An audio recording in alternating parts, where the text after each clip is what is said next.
नमस्कार मित्रों, मैं राघव अवस्थी आप सभी लोगों का डिसेंट स्टडी क्लासेस के यूट्यूब चैनल पर हार्दिक स्वागत करता हूं।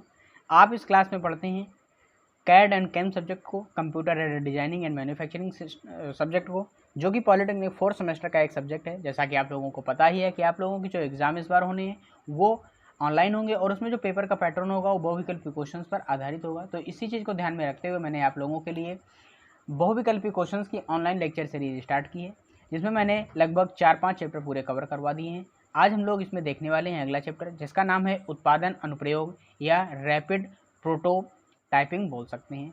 तो रैपिड प्रोटोटाइपिंग के माध्यम से हम लोग किस तरीके से डिजाइनिंग करते हैं या किस तरीके से हम मॉडल को तैयार करते हैं। इसमें जो भी मॉडल तैयार होंगे वो कंप्यूटर की सहायता से और सिंटरिंग मेथड या फिर रैपिड प्रोटोटाइपिंग मेथड से सारे के सारे तैयार होंगे।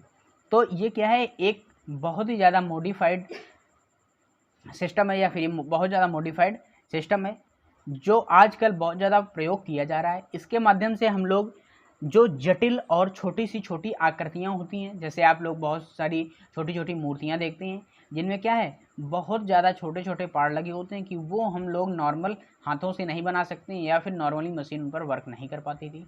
तो ये लेजर सिस्टम के माध्यम से और भी बहुत सारे प्रोसेस के माध्यम से ये संभव हुआ और जटिल से जटिल जो भी आकृतियाँ होती थी वो बहुत आसानी से बनना स्टार्ट हो गई और ये आज के समय में बहुत ज़्यादा यूज किया जा रहा है।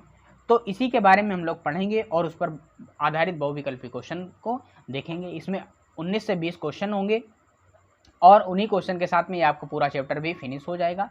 तो शुरू करते हैं आज का वीडियो। का हमारा जो पहला क्वेश्चन है वो कह रहा है किसी उद्योग का निर्माण होता है। तो जो भी हमारा उद्योग होता है तो उद्योग किन चीज़ों से मिलकर बना होता है। तो हमारा जो उद्योग होता है वो 5M और 5P से मिलकर बना होता है। किससे? 5M और 5P से मिलकर बना होता है। जो आपके 5N होते हैं उसके अंतर्गत पहला M जो होता है वो मैन होता है, जो दूसरा M होता है वो मशीन होता है, इसी प्रकार तीसरा जो होता है वो मटेरियल होता है, चौथा मनी होता है और लास्ट 5वां M जो होता है उसका मतलब होता है मार्केट। तो man, machine, material, money, market से मिलकर क्या आपकी जो इंडस्ट्री तैयार होती है, ये 5M हो गया। और अगर बात करें 5P की तो पहला P जो होता है वो प्लानिंग होता है, जो दूसरा P होता है वो एग्जीक्यूटिव होता है, जो तीसरा P होता है वो कंट्रोलिंग होता है, जो चौथा P होता है कोऑर्डिनेशन होता है और जो लास्ट 5वां P है वो होता है मोटिवेशन। तो इन 10 चीज़ों से मिलकर आपकी क्या एक इंडस्ट्री तैयार होती है और प्रोसेस और इसमें जो मार्ग यूज होते हैं उनको मिलाकर एक फाइनल प्रोडक्ट आपको तैयार मिल जाता है। इन्हीं सारी चीज़ों से आप लोग देखते हैं, ये सारी चीज़ें मैंने जो आपको बताई हैं, किसी भी इंडस्ट्री में आप नज़र डालेंगे तो यही सारी चीज़ें आपको मिलेंगी। मैन होगा, मैन पावर जो भी होगा, मशीनिंग पावर होगा और वहाँ पर मटेरियल उपलब्ध होगा और इन सभी में क्या लगेगा? धन लगेगा या फिर मनी लगेगी और वो मार्केट में बेची जाएगी। और जो प्लानिंग है किसी भी कार्य को करने के लिए जो हम पहले से विचार रखते हैं या पहले से उस वस्तु के बारे में सोचते हैं तो यही सारी प्लानिंग के अंतर्गत आ जाती हैं। और जो एग्जीक्यूटिव है, एग्जीक्यूटिव का मतलब क्या होता है कि जो भी हमारे प्रोसेस हो रहे हैं, जो भी मशीनिंग प्रक्रियाएं हो रही हैं तो उनको क्या है देखना और उन्हें एक सही क्रम में चलाना, ये हो गया। कंट्रोलिंग का मतलब क्या है कि कौन सा पार्ट कितने समय में बन जाना चाहिए, कितने पार्ट बनेंगे और कौन सा वर्कर किस तरीके से वर्क करेगा या इंडस्ट्री में कौन सा वर्क कब होगा या मशीनों का ऑर्डर क्या होगा। तो ये सारी चीज़ें कंट्रोलिंग के अंतर्गत आती हैं। और कोऑर्डिनेशन के अंतर्गत इनके बीच में संबंध बनाना, ठीक है, इन सारी मशीन और मैन संबंध जो आप लोग पढ़ भी चुके हैं। और जो आपका जो एर्गोनॉमिक्स के अंतर्गत पढ़ा था, एर्गोनॉमिक्स में क्या होता है, मैन और मशीन के मध्य में अच्छे संबंध तैयार करना एर्गोनॉमिक्स कहलाता है। और मोटिवेशन क्या है, किसी भी चीज़ को कार्य करने के लिए, किसी भी कार्य को करने के लिए, किसी भी इंडस्ट्री को चलाने के लिए ये एक फैक्टर जो सबसे ज़्यादा इंपॉर्टेंट है वो है मोटिवेशन का। मोटिवेशन नहीं होगा तब तक वर्कर अच्छे से वर्क नहीं करेंगे और आपकी जो इंडस्ट्री है वो ग्रोथ नहीं कर पाएगी। तो ए नंबर का सी नंबर ऑप्शन बिल्कुल करेक्ट हो जाएगा। 5M प्लस 5P को मिलाकर क्या उद्योग का निर्माण होता है। हम लोग देखते हैं अपना अगला क्वेश्चन। देखिए अगला दूसरा नंबर क्वेश्चन कह रहा है कि मैन्युफैक्चरिंग किन दो शब्दों से मिलकर बना है। जो आपका मैन्युफैक्चरिंग होता है वो दो शब्दों से मिलकर बना हुआ है।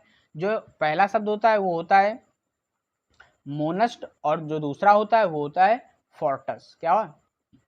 मोनस्ट और फोर्टस। तो 2 नंबर का ए नंबर ऑप्शन बिल्कुल करेक्ट हो जाएगा। आप लोग इसे नोट कर लेंगे। हम लोग देखते हैं अपना अगला क्वेश्चन।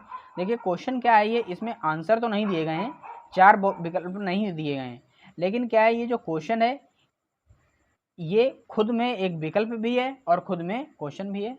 तो इसमें पूछा गया है कि रैपिड प्रोटोटाइपिंग के प्रमुख चरण का सही क्रम है। तो मैंने गलत क्रम नहीं लिखे हुए हैं, सीधा सीधा ही पूरा सही क्रम ही आपको लिखकर दिखा दिया है। तो जो यही सही क्रम आपको जो ऑप्शन में दिखे वो टिक कर दीजिएगा और गलत वाले तो गलत होंगे ही।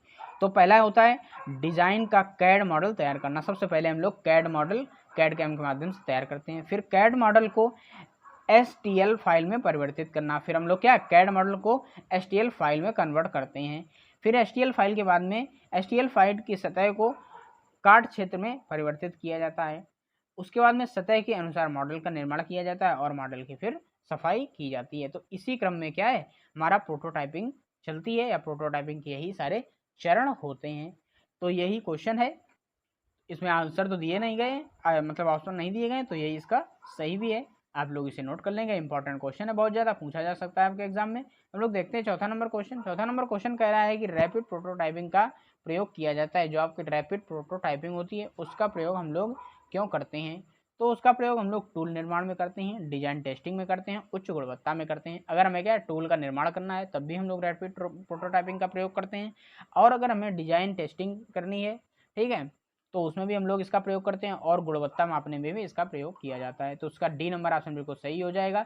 4 नंबर बिल्कुल करेक्ट है, आप लोग इसे नोट कर लीजिए। अब हम लोग देखते हैं अपना अगला क्वेश्चन। देखिए क्वेश्चन कह रहा है अगला, स्टीरियोथिलोपियोग्राफी का आविष्कार हुआ था। जो आपकी स्टीरियो लिथोग्राफी होती है उसका प्रयोग क्यों करते हैं, या फिर बोल सकते हैं कि उसका आविष्कार कब किया गया था, पेटेंट कब हुई थी? तो 1986 में हुई थी। 1986 में इसका आविष्कार किया गया था। यही जो स्टीरियोथिलोग्राफी होती है ये भी क्या है एक प्रकार की रैपिड प्रोटोटाइपिंग का ही ये क्या होता है भाग होता है। भाग क्या बोल सकते हैं कि इस तरीके से हम लोग क्या करते हैं, डिजाइन करते हैं किसी भी पार्ट की, या फिर गुणवत्ता चेक करते हैं, या फिर टेस्टिंग करते हैं। तो ये आप लोग सन याद कर लेंगे, इंपॉर्टेंट क्वेश्चन है। हम लोग देखते हैं अपना अगला क्वेश्चन। देखिए क्वेश्चन अगला कह रहा है कि स्टीरियोथिलोग्राफी प्रक्रम में परत की न्यूनतम मोटाई होती है। जो आपका स्टीरियो लिथोग्राफी प्रक्रम होता है इसमें जो परत जितनी मोटी बनाई जा सकती है, या फिर बोल सकते हैं जितनी मोटी परत की कोई डिजाइन तैयार की जा सकती है, वो जो न्यूनतम होती है वो होती है 0.02 mm। कितनी? 0.02 mm। तो इसका ए नंबर ऑप्शन बिल्कुल करेक्ट हो जाएगा, आप लोग इसे नोट कर लेंगे। अब हम लोग देखते हैं अपना अगला क्वेश्चन। देखिए अगला क्वेश्चन क्या कह रहा है। अगला क्वेश्चन है कि सेलेक्टिव लेजर सिंटरिंग और किस नाम से जानी जाती है? ये भी एक क्या है रैपिड प्रोटोटाइपिंग का ही प्रकार है। जो सिलेक्टिव लेजर सिंटरिंग होती है इसमें क्या होता है, लेजर के माध्यम से हम लोग कोई भी मॉडल तैयार करते हैं, और इसमें जो मटेरियल होता है वो पाउडर के फॉर्म में होता है, उसे हम लोग गलाकर और एक सांचे में भरकर मॉडल को तैयार करते हैं। तो आपकी जो सेलेक्टिव लेजर सिंटरिंग होती है उससे हम लोग दूसरा जो नाम है वो SLS है, SLS के नाम से जानी जाती है। तो सबसे ज़्यादा पूछा जाने वाला ये क्वेश्चन है, SLS क्या होता है, इसी नाम से पूछा जाएगा, तो ये आप लोग बिल्कुल रट लीजिएगा। तो 7 नंबर का बी नंबर ऑप्शन बिल्कुल करेक्ट हो जाएगा। हम लोग देखते हैं अब SLS कब पेटेंट की गई थी। तो SLS जो पेटेंट की गई थी 1989 में पेटेंट की गई थी, 1989 में पेटेंट की गई थी। तो जो आपका 8 नंबर का ऑप्शन है बी नंबर बिल्कुल करेक्ट हो जाएगा, आप लोग इसे नोट कर लीजिए। हम लोग देखते हैं अपना अगला क्वेश्चन। देखिए क्वेश्चन अगला क्या कह रहा है। क्वेश्चन कह रहा है कि SLS में परत की न्यूनतम मोटाई होती है। जो आपका सेलेक्टिव लेजर सिंटरिंग होता है उसमें जो परत बनाई जाती है, या उससे जिस परत की मोटाई की हम कोई भी जॉब तैयार कर सकते हैं वो कितनी होती है? तो वो होती है 0.10 mm। कितनी होती है? 0.10 mm। तो इसका सी नंबर ऑप्शन बिल्कुल करेक्ट हो जाएगा। अब हम लोग देखते हैं अपना अगला क्वेश्चन। ये क्वेश्चन बहुत ज़्यादा इंपॉर्टेंट है, और ये क्या है खुद से याद करने वाले क्वेश्चन है, इनमें क्या ज़्यादा समझने की ज़रूरत नहीं है। अगर थ्योरी आपको पढ़ाई जाती तो मैं आपको ये स्टीरियोथिलोग्राफी और सेलेक्टिव लेजर और भी आगे टॉम लॉम जो भी आते हैं मेथड, वो मैं सारे आपको अच्छे से बताता विद डायग्राम के साथ में, लेकिन उतना समय नहीं है, और आपके जो पेपर हैं वो बहुविकल्पी होंगे तो उन्हें ज़्यादा पढ़ने की आवश्यकता भी नहीं है। तो आपको सीधे सीधे पढ़ना ज़्यादा लाभदायक है इस टाइम। तो अब हम लोग देखते हैं अपना अगला क्वेश्चन। देखिए अगला क्वेश्चन क्या कह रहा है। SLS विधि को कौन कौन से पदार्थ प्रयोग किए जाते हैं? SLS विधि में भी जो पदार्थ यूज किए जाते हैं वो कौन कौन से पदार्थ होते हैं? तो SLS विधि में हम लोग नायलॉन का प्रयोग करते हैं, पॉलीएमाइड का प्रयोग करते हैं, पॉलीस्टीरीन का प्रयोग करते हैं। तो ये तीनों ही पदार्थ जो होते हैं वो SLS विधि में प्रयोग किए जाते हैं। तो इसका डी नंबर ऑप्शन बिल्कुल करेक्ट हो जाएगा। आप लोग 10 नंबर का डी नंबर बिल्कुल सही कर लेंगे। अब लोग देखते हैं अपना 11 नंबर क्वेश्चन। और अगला क्वेश्चन देखिए क्या कह रहा है।